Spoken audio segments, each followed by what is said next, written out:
बुद्ध के संग सबके लिए खुले रहते थे। सब उनके शिष्य बनना चाहते थे। कुछ लोगों को बुद्ध सीधे अपने संग में शामिल कर लेते थे, तो कुछ को कहते थे तुम एक दिन रात के लिए शमशान में जाकर रहो। इसी प्रकार एक व्यक्ति बुद्ध के पास आया और कहा, मुझे अपना शिष्य बनाए। बुद्ध ने उस व्यक्ति से कहा, तुम्हें मेरा शिष्य बनने के लिए एक दिन पूरा श्मशान में बिताना होगा और तुम वहाँ जो भी सीखोगे मुझे आकर बताना होगा। उसके बाद ही तुम संघ में शामिल हो पाओगे। वह व्यक्ति यह सुन घबरा गया।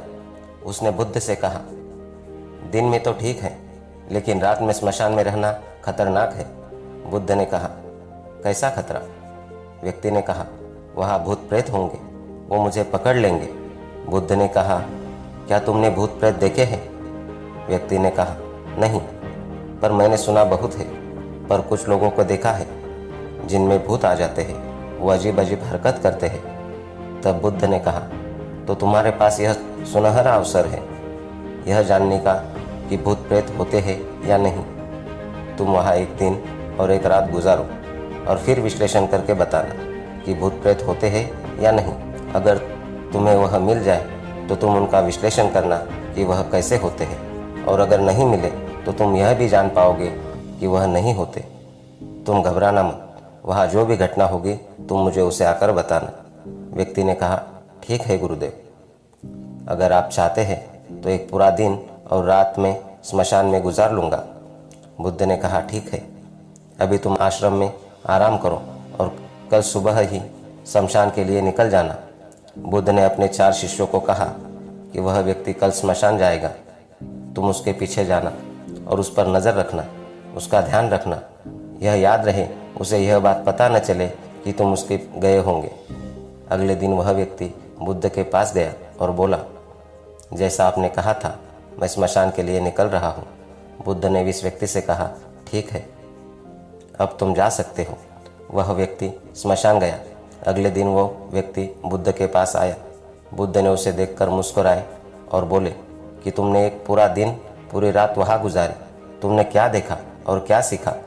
व्यक्ति ने कहा, वहाँ सुबह सुबह गया, कुछ देर बाद मैंने देखा कि कुछ लोग एक अर्थी लेकर आ रहे हैं। कुछ लोग सामान्य थे तो कुछ लोग बेहद खुश थे। वह कह रहे थे, उस व्यक्ति ने अच्छे कर्म किए हैं, यह बहुत किस्मत वाला है। उस बुजुर्ग के बेटे ने अपने पिता की चिता को आग्नि दी। वो कुछ देर वहाँ खड़ा रहा। उसके बाद एक एक करके सब लोग जाने लगे। थोड़ी देर बाद वहाँ 2 और अर्थी आई है, जिनमें एक अर्थी किसी अमीर व्यक्ति की थी जो बहुत सजी धजी थी। उसमें बहुत सारे लोग थे, जबकि दूसरी किसी गरीब व्यक्ति की थी जो बेहद साधारण थी। उसमें कुछ ही लोग थे। अमीर व्यक्ति की चिता चंदन की लकड़ी पर जलाई गई, जबकि गरीब व्यक्ति की साधारण लकड़ी से। पहले अमीर व्यक्ति की चिता को जलाया गया क्योंकि वह अमीर था, जबकि बाद में गरीब व्यक्ति की थोड़ी देर बाद दोनों व्यक्ति की चिता को जला दिया गया। उसके बाद सभी लोग वहाँ से चले गए, लेकिन मैं वही खड़े उसे देखता रहा। बुद्ध ने कहा, तुमने उनकी चिता को देख क्या समझा? व्यक्ति ने कहा, बुद्ध, दोनों की चिता समान थी। दोनों के शरीर उस चिता में जल भी एक साथ रहे थे। उसके बाद दोनों उसमें चल गए। अंतिम में जो बचा वह भी एक जैसा ही था, उसमें कुछ अलग नहीं था।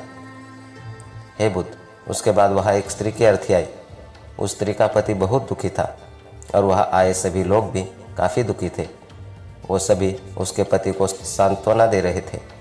हे बुद्ध, उसमें मैं देखा कि बहुत लोग काफ़ी ज्ञानी थे। वो ज्ञान की बातें कर रहे थे। वह सब महाज्ञानी कह रहे थे कि यहाँ तो एक दिन सबको आना ही है। जीवन में हमें ज्ञानता और परोपकार से जीना चाहिए। किसी को कभी भी कष्ट नहीं देना चाहिए। धन के पीछे हमेशा भागकर कुछ नहीं होता। अंतिम में हम सबको एक दिन श्मशान में जाना ही होता है। उसके बाद वहाँ कोई नहीं आया और मैं पूरी रात वहीं पर रहा और अगली सुबह आपके पास आ गया। बुद्ध ने पूछा, तुम्हें वहाँ कोई भूत प्रेत दिखा? व्यक्ति ने कहा, नहीं, वहाँ कोई भूत प्रेत नहीं दिखा। पूरी रात मैं अपने आप से डरता रहा, पत्तों से डरता रहा, जानवरों की आवाज़ों से डरता रहा, लेकिन पूरी रात में मुझे कोई भी भूत प्रेत नज़र नहीं आया। बुद्ध ने उस व्यक्ति से कहा, ठीक है, अब तुम जाओ और आश्रम में आराम करो। कल फिर एक दिन और पूरी रात तुम्हें श्मशान में बिताना होगा। वह व्यक्ति यह सुन बोला, आप कैसी बातें कर रहे हैं? आपके कहने पर आज मैं पूरा दिन पूरी रात वहाँ पर रुका। वह समय मैंने कैसे काटा है मैं ही जानता हूँ। अब मैं दोबारा वहाँ नहीं जाऊँगा। बुद्ध ने कहा, देखो, जो खास चीज़ तुम्हें वहाँ जाकर मिलनी है वह तुम्हें अभी तक नहीं मिली है। तुम एक दिन और वहाँ रुको, एक रात और वहाँ रुको, तुम्हें वह अवश्य मिल जाएगी। व्यक्ति कहता है, ठीक है, मैं आपके कहने से एक बार और चला जाता हूँ। यह कहकर वह व्यक्ति आश्रम में आराम करने लगा। अगले दिन वह व्यक्ति फिर बुद्ध का आशीर्वाद लेकर वहाँ से स्मशान के लिए चला गया।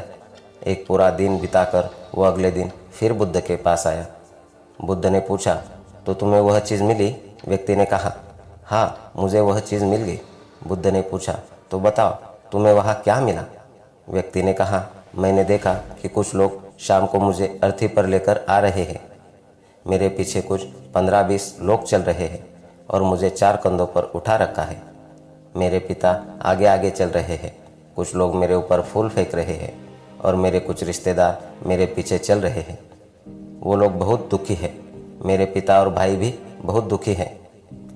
कुछ उन्हीं में से दुखी होने का नाटक कर रहे हैं तो कुछ लोग मेरे पिता को सांत्वना दे रहे हैं।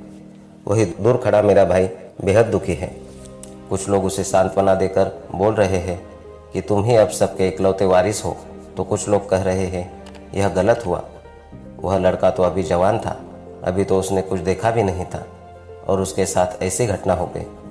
तभी मुझे अर्थी पर लेटा दिया गया और सारा क्रियाक्रम किया जाने लगा। मैं यह सब अर्थी पर लेटे देख रहा था। मैंने उस अर्थी से उठना चाहा, लेकिन मैं उठ नहीं सका। मैं सांस लेना चाहता था, लेकिन सांस नहीं ले पा रहा था क्योंकि मेरे अंदर सांस नहीं थी। मैं अपने पिता को गले लगाना चाहता था, लेकिन मैं उठ नहीं सकता था। मैं अपने भाई को गले लगाना चाहता था, उसे कहना चाहता था कि तुम माता पिता का ध्यान रखना, लेकिन मैं बस लेट देख रहा था, कुछ कर नहीं सकता था। उसके बाद मेरी चिता पर लकड़ियाँ सजाई जा रही थी। मेरा मुंह भी ढक दिया गया। मुझे अब उस चादर के पार कुछ नहीं दिखाई दे रहा था। फिर उसके बाद मुझे गर्मी महसूस होने लगी। फिर मैंने देखा कि मुझे जलाया जा रहा है। मेरे हाथ पैर जलने लगे हैं, हड्डियाँ खाल सब जलने लगी। धीरे धीरे अग्नि और ज़्यादा बढ़ गई थी। मैं वहाँ से उठना चाहता था। मेरा दम घुट रहा था। मैं सांस लेना चाहता था, लेकिन मैं ऐसा कुछ नहीं कर पा रहा था। मैं उस अग्नि में पूरी तरह खो गया। मैं पूरी रात खुद को ऐसे ही चलता देख रहा। मैंने देखा कि अंतिम रूप से मेरे पास केवल मेरी राख ही बची हुई है। उस पूरी रात ना मैं डरा, ना ही मुझे डर का एहसास हुआ। पता नहीं कहाँ मैं पूरी रात खोया हुआ था और सुबह होते ही मैं आपके पास आ गया। बुद्ध मुस्कुराए और बोले कि अब तुम संघ में शामिल हो सकते हो और वास्तव में ध्यान और ज्ञान होने के लिए ध्यान का बीज अंदर होना बहुत ज़रूरी है। वो बीज तुम्हें वहाँ कल रात मिला, जब तुमने जाना कि वहाँ सब कुछ नश्वर है। इस दुनिया में सभी व्यक्ति स्मशान में जाने के बाद यह तो देख लेते हैं कि सभी को वहाँ जाना है, लेकिन जैसे ही वहाँ से बाहर निकलते हैं वह यह सब भूल जाते हैं और फिर अपनी ज़िंदगी वैसे ही जीते हैं, वैसे ही कर्म करते हैं, वैसे अधर्म करते हैं, वैसे ही लालच करते हैं और वैसे ही क्रूरता दिखाते हैं। और जैसे ही स्मशान में जाते हैं सब धार्मिक हो जाते हैं। पहली बार जब तुम स्मशान में गए तो तुम भी उन्हीं ज्ञानी व्यक्तियों की तरह थे, जैसे कि वहाँ सभी महाज्ञानी व्यक्ति आते हैं। और जैसे ही तुम दोबारा वहाँ गए और आज वापस आए तो तुम्हारे अंदर भी ज्ञान का बीज उत्पन्न हो गया। हम तब तक जीवन को नहीं समझ सकते जब तक हम मृत्यु को नहीं जानते। जो व्यक्ति बीमार है वही स्वास्थ्य के लिए महत्व को समझ सकता है। ध्यान का बीज तुमने कल रात पाया, अब उसे तुम्हें लक्ष्य बनाना है। ऐसा विशाल लक्ष्य तुम्हारे अंदर उत्पन्न होगा जो सभी को ध्यान की छाव से परिपूर्ण करेगा। दोस्तों, आपने क्या सीखा इस कहानी से? कमेंट में लिखकर ज़रूर बताना।